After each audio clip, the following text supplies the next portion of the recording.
এরা রাজনীতির নামে ইসলামকে মিটাতে লেগেছে। এরা রাজনীতির নামে কি করছে?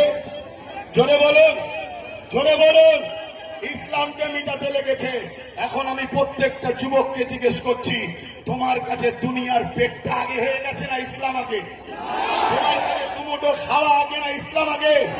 তোমার কাছে আমার মা বোনেরা ওই 1000 টাকার ভাতা আগে না ইসলাম আগে? এই ইমাম সাহেবরা 3000 টাকার ভাতা আগে না ইসলাম আগে? আর আজকে কথা বলো, কেন্দ্রে কেন এই BJP Sarkar I love Mohammad রসুল বলাতে কেন জেল দেবে? এর প্রতিবাদের দরকার আছে না নাই? কেন অর্জুন সিং বলবে ইসলামের রেপ করার কোনো পাপ নয়? এর প্রতিবাদের দরকার আছে না নাই? শুধু প্রতিবাদ নয়, অর্জুন সিং এর নামে কেস হয়েছে, তাকে কি পশ্চিম বাংলা সরকার অ্যারেস্ট করছে? এই জোরে বলেন, কেন অ্যারেস্ট করেন? এই পাশের ভাঙড়ে এক গ্রাম্য মহিলা গ্রামের ভাষায় বলেছে মমতার হাজবেন্ড স্বামী নেই। কি বলেছে মমতার? এই জোরে বলুন, মমতার স্বামী আছে না নেই? এই জোরে বলুন। আমরাও জানি নেই, আমরাও জানি নেই, কিন্তু যদি কোনো জায়গায় লুকিয়ে থাকে সেটা মমতাকে ক্লিয়ার করতে হবে। ওটা আমাদের দায়িত্ব নয়, আমাদের দায়িত্ব। আমরা যেটা দেখেছি মমতার স্বামী নেই, তাই এই মহিলাটা গ্রাম্য ভাষায় সে বলেছে স্বামীর জায়গায় আঞ্চলিক ভাষায় যেটা বলে, কি বলে ওটা আঞ্চলিক ভাষা, যাকে বলে চাল ভাজা তাকেই বলে খুদ ভাজা, ঠিক তো নাকি?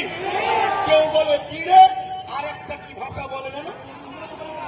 কিন্তু জিনিসটা খারাপ কি? তিনি কেউ বলে স্বামী নেই, তো খারাপটা কি বলেছে? কিন্তু তার বিরুদ্ধে কেস হলো, তাকে অ্যারেস্ট করলো।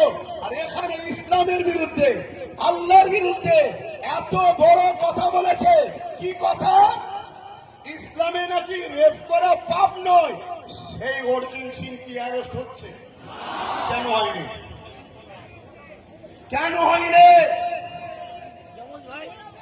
আপনাদের ঘরে ভাবুন, যদি না ভাবে, আব্বাস সিদ্দিকী আল্লাহর জাত পাকের কসম করে বলছি, মাজমপুর থেকে আমি তো আবার যাব। কোন মায়ের বেটা যদি থাকে আমাকে রুখে ওখানে জুতো করে যদি পিঠতে না পারি,